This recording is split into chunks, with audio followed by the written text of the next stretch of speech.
Alright everybody, welcome back to the always exciting updates here on the Bennett Railroad.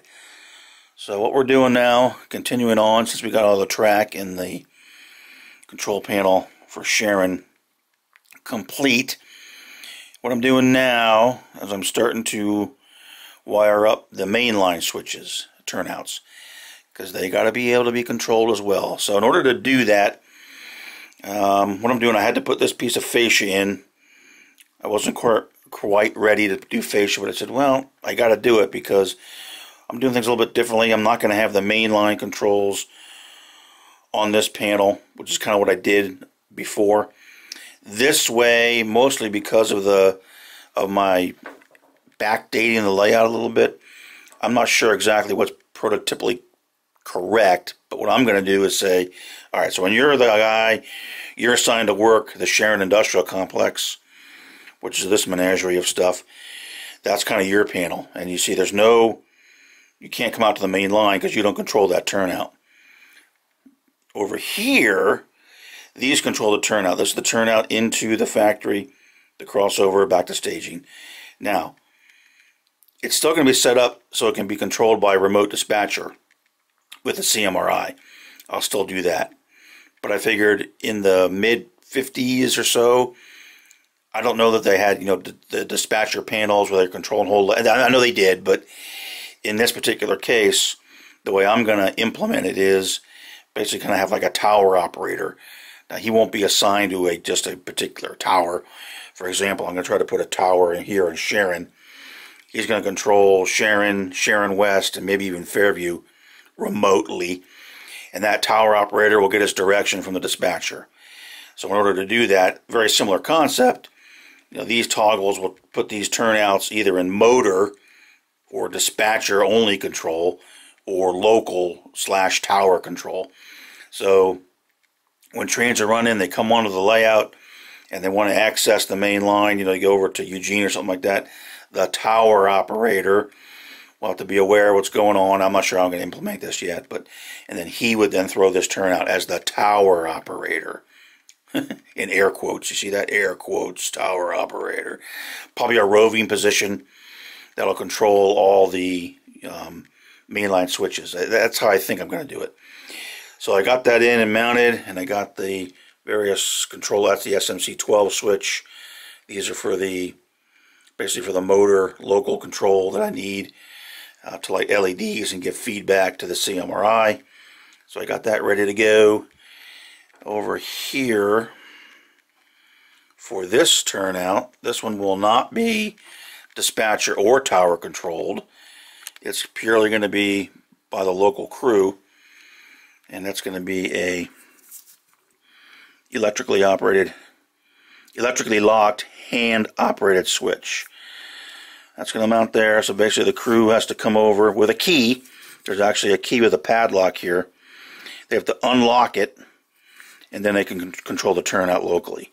And this LED will light to say that it's unlocked. So that's not going to be dispatcher or tower controlled.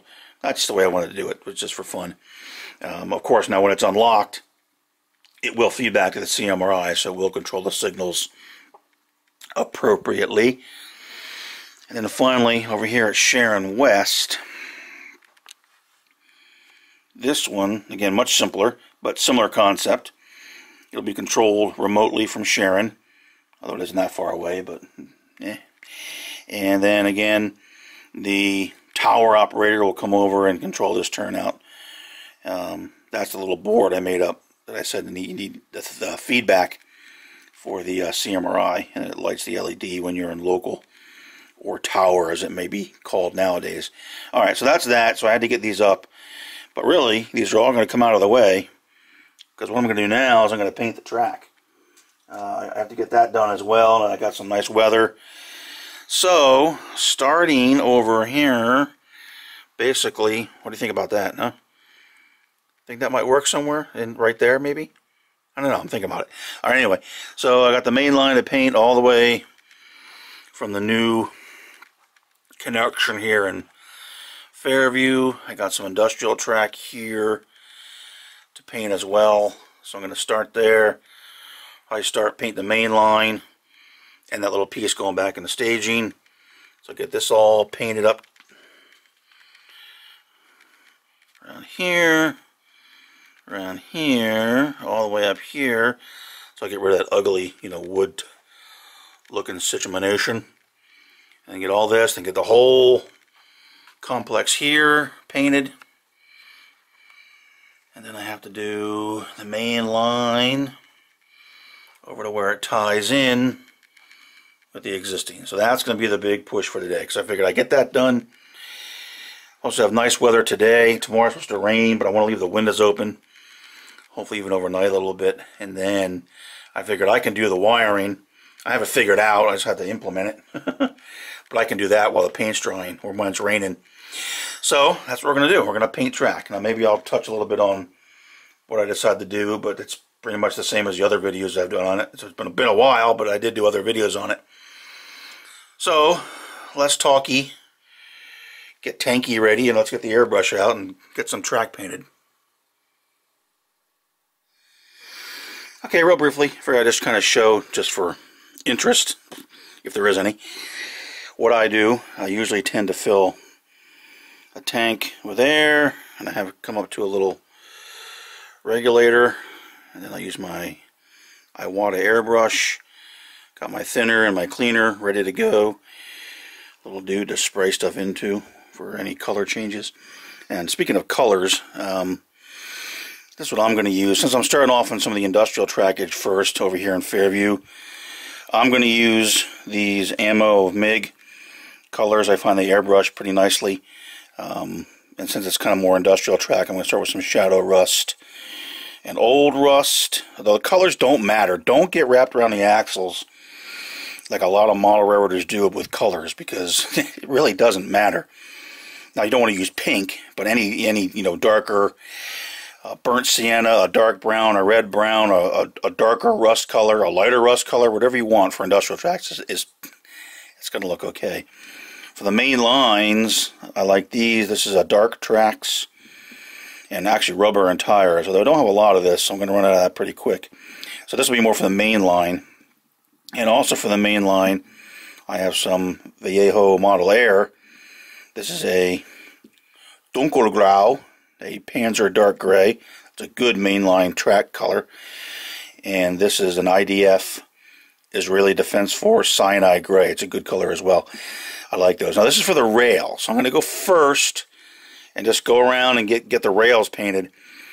Then come back and do some more for the ties. That'll be more kind of the, in fact, this is a little bit more, it's kind of a weathered gray, some lighter browns and different streaks of grayish type colors for the ties themselves. So that's how I'm going to do it. But again, don't get all torqued up about the colors. Don't even pay attention to what I'm using. Pick your own colors. You just want to go with, kind of rusty type colors, darker browns, burnt siennas or all siennas, and then grayish, blackish type colors. And you don't have to use these as all. You could use freaking acrylic paints from Walmart. I just happen to have these, so I'm using them. But don't take any of this as gospel. People get way too worried about colors and stuff like that. It's just ridiculous. But I'm going to start off with these and get painting and see how it goes. Alright, so the first round of painting's done, which is basically just the rails, and it's probably going to be hard to see. But I did go through and paint, like I said, the sidings, a little bit more of a rust color. I don't know if I can even make this visible. You can't. It's subtle. I definitely can notice it, though. So that's been done, and I have been trying to go back and keep the rails relatively clean. I have to do it again, of course, because now I have to go back and do the ties. Because this is just the rails. You can see the main line's still way too dark on the ties. But overall, that's it. That's the first round here. Let's just do a quick pause so I'm not making people nauseous. We'll go over to Sharon. Alright, so here we are coming into Sharon. You can see that turnout's been painted a little bit just from overspray. But again, this is the Pico track. It's still way too dark. So we're going to have to come back and vertical on that. But basically got everything rail-wise painted. And see that turnout, it's got a little bit of overspray, but even with that it looks better. And you got the siding, and that rail's a little bit more rusty. And then back in the factory, again, a little bit more of a rust color. Not terrible, because it is used, but to me it does look better already. And it's not even done yet. And then the main line, again, the rail is done over to where it joins in. Way over there. Looks like I forgot, or I thinned the paint a little bit too much on these, so I'll touch them up with some other, it doesn't matter, it's just a siding. But that's it, first round. Alright, so let that set for a little bit. I need to go through and clean the rails somewhat, I'm just going to get them all dirty again. But now, I'm going to go take a break. I recharge my air tank. I'm going to grab a quick bite to eat, figure out what color to do the ties. I think it'll probably be different, probably a mainline run, and then one for the industrial tracks. The industrial tracks obviously being a little bit more weathered, more grayish and whatnot, but there you go. First round. So let's take a quick break, get the paints out for the ties, and we'll come back and see how that looks.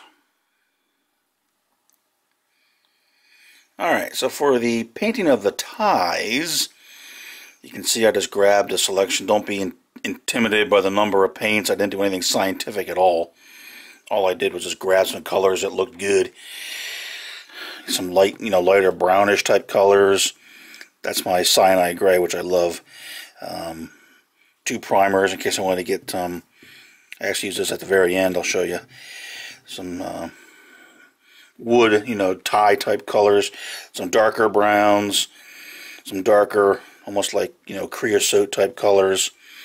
A light gray green, which I actually didn't use.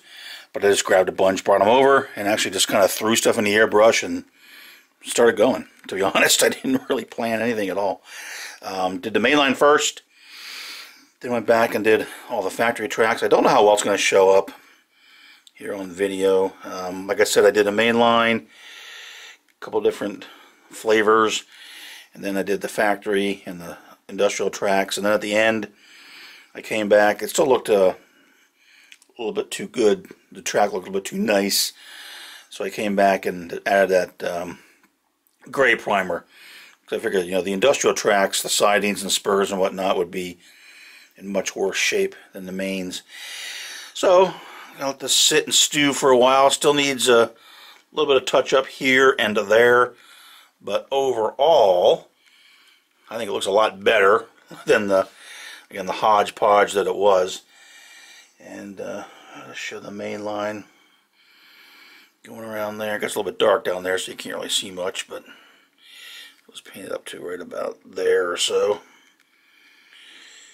So that is it. And you can see the gray, trying to highlight some of the ties, a little less well maintained. The main looks a lot better, I think, than the real dark color you get with the Pico ties. So that is that. Like I said, still some spots to come back and fix, but I'm going to let it sit overnight, let it stew in its juices overnight, and then come back and look at it and see if there's any areas I want to touch up or redo, or some will look a little bit better. That's fine. See, like this here isn't quite painted, although I can always come in with a brush or one of those what are they? The paint pens. I think Flocal. I have some Flocal ones and even some Woodland Scenics ones for those. So a little darker here. See, now it just looks, to me, it looks so much nicer. Now the turnout blends in. It's not so obvious that it's such a before it looked kind of hokey, I thought. But we're getting there. So far so good, and I'm really thinking about that bridge. What do people think? I'm not exactly sure how to work it in, but I just think it would look kind of cool. And again, that's one I really like. That's a kit. That's actually a European kit from a company over in Germany that I had on the old layout. I mean, it would take some work to fit it in here, but I'm not exactly sure how I would do it. Maybe a little road that comes along here, then up here, then maybe down on this side. I don't know, something like that. But I think it might look cool. All right, anyway, that's not the point of this video. So the main's done, over into here, back into staging. And again, this industrial track has also been given the gray treatment.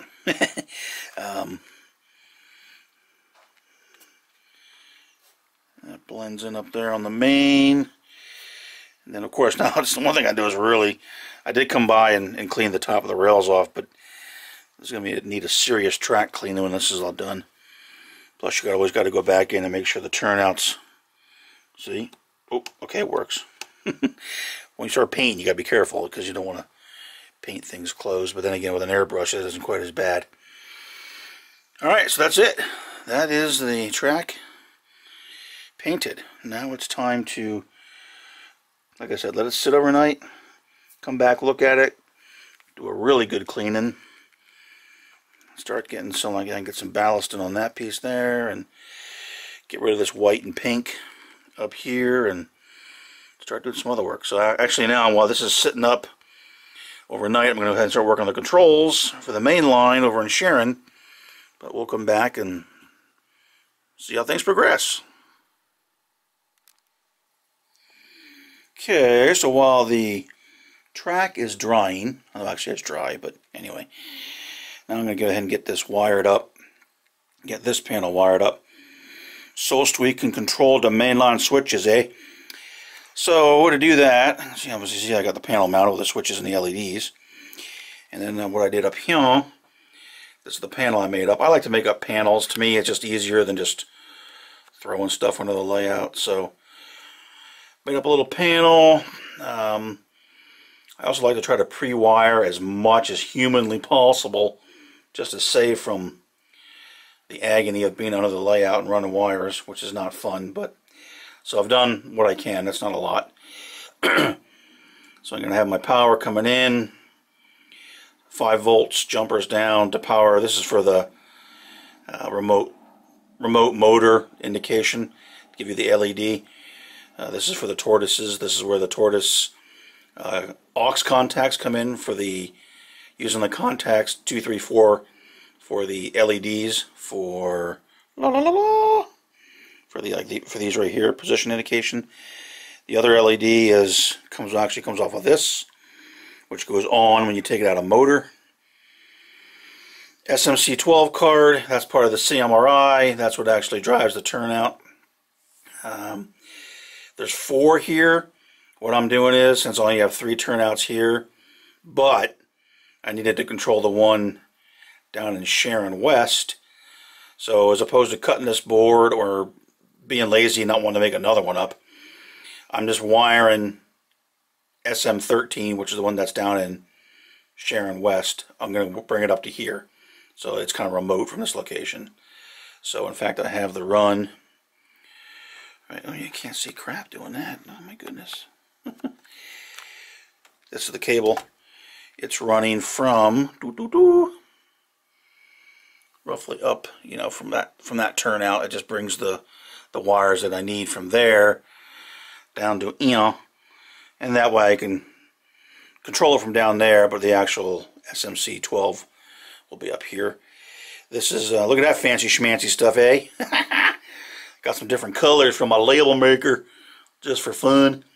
So that's going to be going back. These are the input output to the S Mini. This is where the actual control comes from when the computer is controlling it, and it feeds back when you actually take the turnout out of motor, it feeds it back.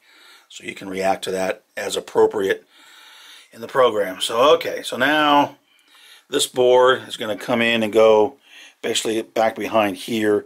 Then I got to wire all that stuff down to the board. So not fun. Got to be done. So all right, let's get to work on the back side of this thing.